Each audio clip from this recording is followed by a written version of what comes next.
I saw Paramore in Melbourne on Monday night, and man, oh man, it was so good. I have seen Paramore live before, and like I don't even know where to start with this, because if you're not familiar with Paramore, like I feel like you should listen to them, because I feel like culturally they're a very important band, particularly to, I guess, in inverted commas, the pop punk / emo genre, but they've definitely transcended that label in recent years. Almost definitely most well known for their song Misery Business, well, at least that, like, when they first burst onto the scene, that song was massive, but now again, they've had many, many other songs. Classics like The Only Exception. Darling, you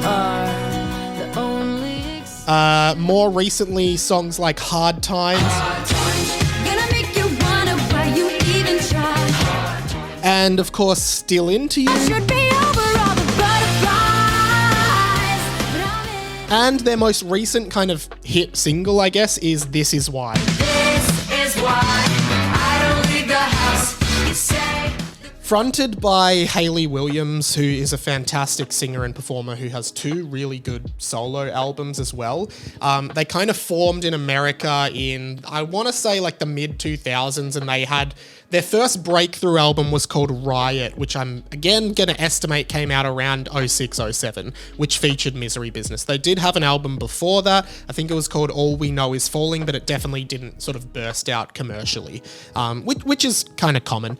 But I've always really liked them, and they've evolved so much over the years. I think they're a great example of how a band can continue to evolve to stay relevant, but not like completely abandon their roots. And the reason I say that is, of course, like Riot was very just like pop punk emo music, and I think it genuinely resonated so hard with so many people back in the day. Particularly, I think it was really paramount in getting a lot of like women into that genre. Now, I'm not saying women weren't already into the pop punk genre, but I think when I think about like, why do I love Blink-182 so much? It's because like they were 3 white guys, to be honest, who were like skater punks who sung songs about girls, originally sung song about girls and school and like that kind of thing. And I'm like, well, of course me, white guy, middle-class white guy, was gonna love Blink. And I think Hayley Williams was a real like sticking point of relatability to a lot of women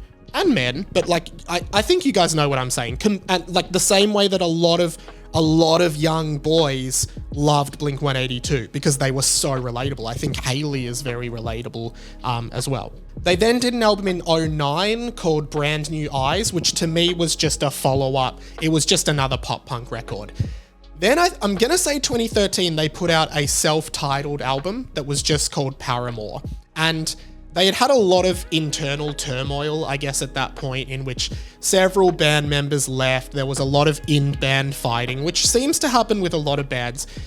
3 members, Hayley, Taylor York, and Zach Farrow, made this album Paramore, self-titled. And I often feel like when bands do self-titled albums in like on their 3rd or 4th album, that's them like saying, yeah, we've like this is our sound now. It's like a relaunch of the band in a way. Like Blink-182 did that in 2003 with their album Blink-182, which was a complete stylistic shift from what they'd done before. And Paramore, the album, was a very like, it still had all those elements of like the pop punk and emo, but it was much more like fine-tuned and closer to like pop rock, synth pop kind of vibes, which I really liked, and I thought they evolved really well. And then they did another album a few years later called After Laughter, which to me is their magnum opus, in which it was just really synth, like new wave, 80s kind of new wave, like inspired, and it sounded so cool, and I love that album so much.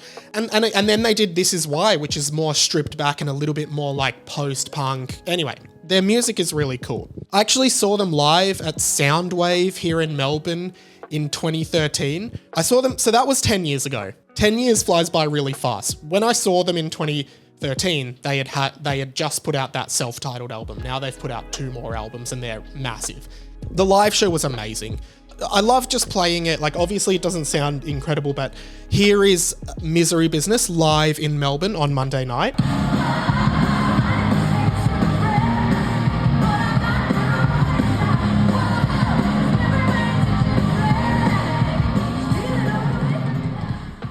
such a good performance, so much unity in that band. And I honestly, like, every time I see a band live, it just makes me go, I need to listen to all their albums again. They're so good.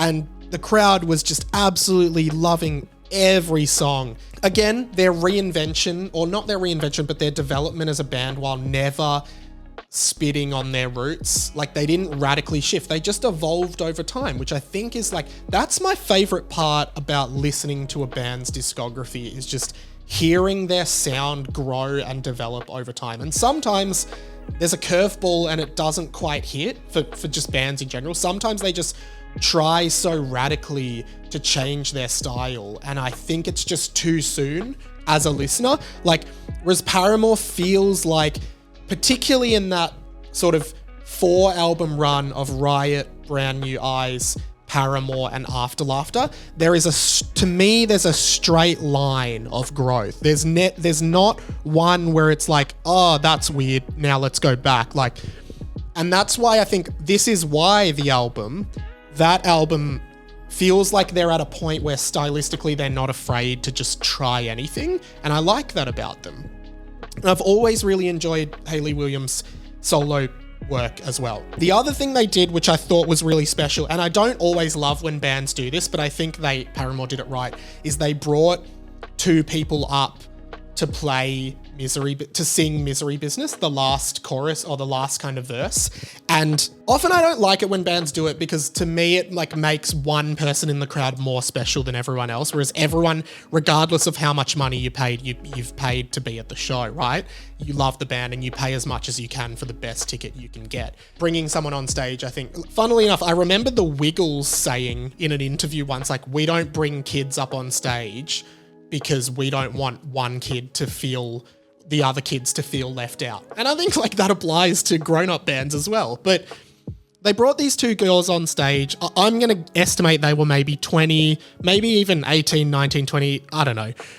And what I loved about it was just like, they were clearly two young women who absolutely loved Paramore and were obsessed with them.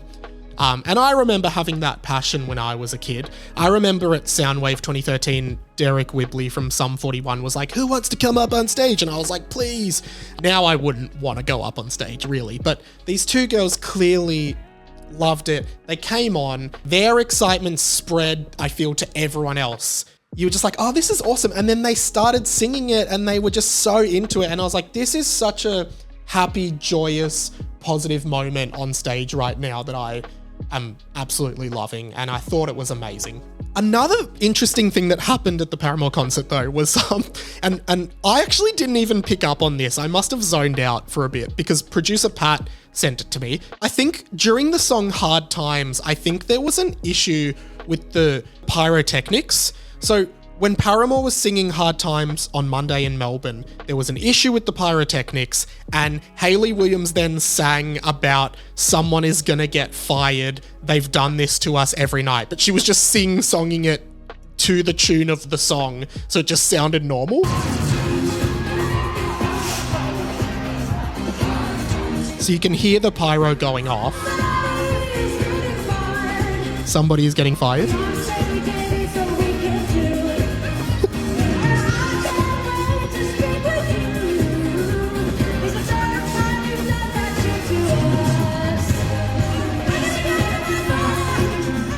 She sings, somebody is gonna get fired.